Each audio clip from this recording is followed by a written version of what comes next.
Caros amigos internautas, sejam todos bem-vindos ao nosso programa Consolar, uma produção do Centro Espírita Jesus de Nazaré. Hoje conosco o nosso amigo Ives, que estará falando sobre o tema reencarnação. Em que a reencarnação se fundamenta para o Espiritismo? E existe respaldo bíblico para essa ideia, Ives? A fundamentação são duas, uma fundamentação histórica e uma fundamentação conceitual. A fundamentação histórica nós podemos encontrar em diversas outras doutrinas, em diversas outras religiões, que bem antes do Espiritismo, bem antes até mesmo do cristianismo, já apresentavam a ideia da reencarnação, vinculada à própria história do pensamento religioso. A doutrina espírita nos traz uma concepção nova sobre o fenômeno da reencarnação, extraindo desse fenômeno conclusões racionais, conclusões mais lógicas para o entendimento humano, né? E Allan Kardec, nesse sentido, na pergunta 171 de O Livro dos Espíritos, já teve a oportunidade de abordar a questão através da seguinte indagação à espiritualidade superior: em que se baseia o dogma da reencarnação? E os bons espíritos, eles respondem: na justiça divina e na sua revelação. Pois um bom pai sempre deixa uma porta aberta ao filho arrependido. Então, o Espiritismo extrai do fenômeno da reencarnação conclusões racionais, conclusões ligadas à justiça divina, a sempre oferecer ao espírito infrator, ao espírito que perpetrou a lei divina, a lei da consciência, através de uma nova chance de reparação do mal cometido, né? Só que essa justiça, ela jamais pode ser compreendida apartada da misericórdia divina.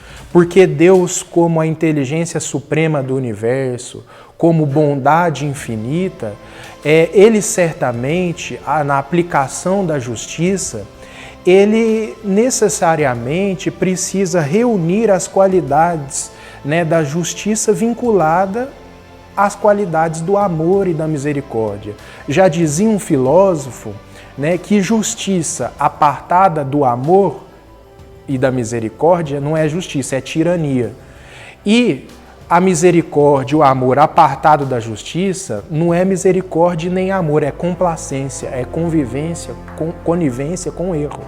Então, a justiça divina, ela compreende, né, que é necessário a aplicação da lei de Deus, do perdão de Deus manifesto em forma de lei, através do entendimento da reencarnação, mas o entendimento da reencarnação sem aqueles atavismos, sem aquelas ideias antigas de um karma cruel, né? E sim de uma ideia de misericórdia, de nova oportunidade, de crescimento espiritual, dentro dos parâmetros amorosos que Deus estabelece, né, para a evolução do homem na Terra. Então, a justiça divina, ela pode ser perfeitamente compreendida pela ideia da reencarnação. Porque vejamos nós, imaginem uma mãe, por exemplo, ela, após o desencarne, vindo a habitar regiões paradisíacas, regiões celestiais. E essa mesma mãe, habitando regiões superiores, essa mesma mãe observando o filho precipitado em regiões umbralinas ou regiões infernais, como muitos preferem dizer. Certamente essa região, né, paradisíaca para aquela mãe representaria um inferno interior, ao observar o filho precipitado num vale de amarguras, né? Porque o amor, ele não deixa de ser uma realidade íntima daquele que o conquistou. Então essa mãe, certamente, ela se sentiria em uma região umbralina, mesmo estando em regiões superiores. Então a justiça divina, manifesta em forma de lei, que a gente compreende como reencarnação, ela sempre proporciona uma possibilidade de reencontro, uma possibilidade de reparação do criminoso perante a lei da consciência, perante as leis divinas.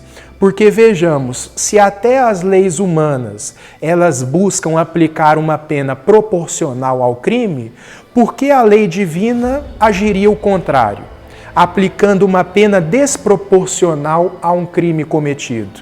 Porque nós compreendemos um castigo eterno, né, como uma pena desproporcional a qualquer crime cometido.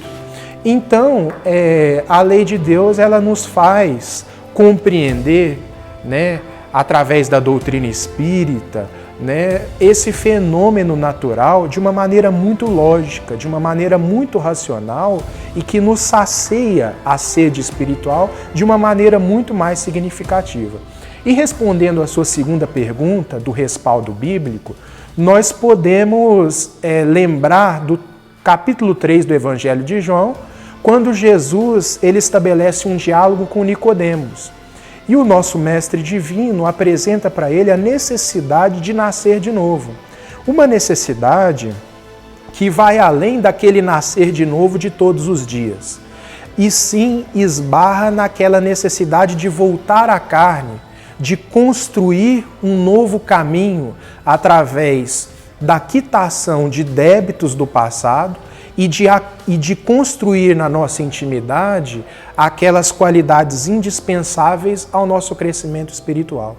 Então, tanto o respaldo bíblico, através das palavras de Jesus, quanto o respaldo conceitual, através das informações que a doutrina espírita nos traz, nos apresenta a ideia da reencarnação de uma maneira desmistificada, de uma maneira muito clara para o nosso entendimento. Quero agradecer a presença do nosso amigo Ives e até o próximo.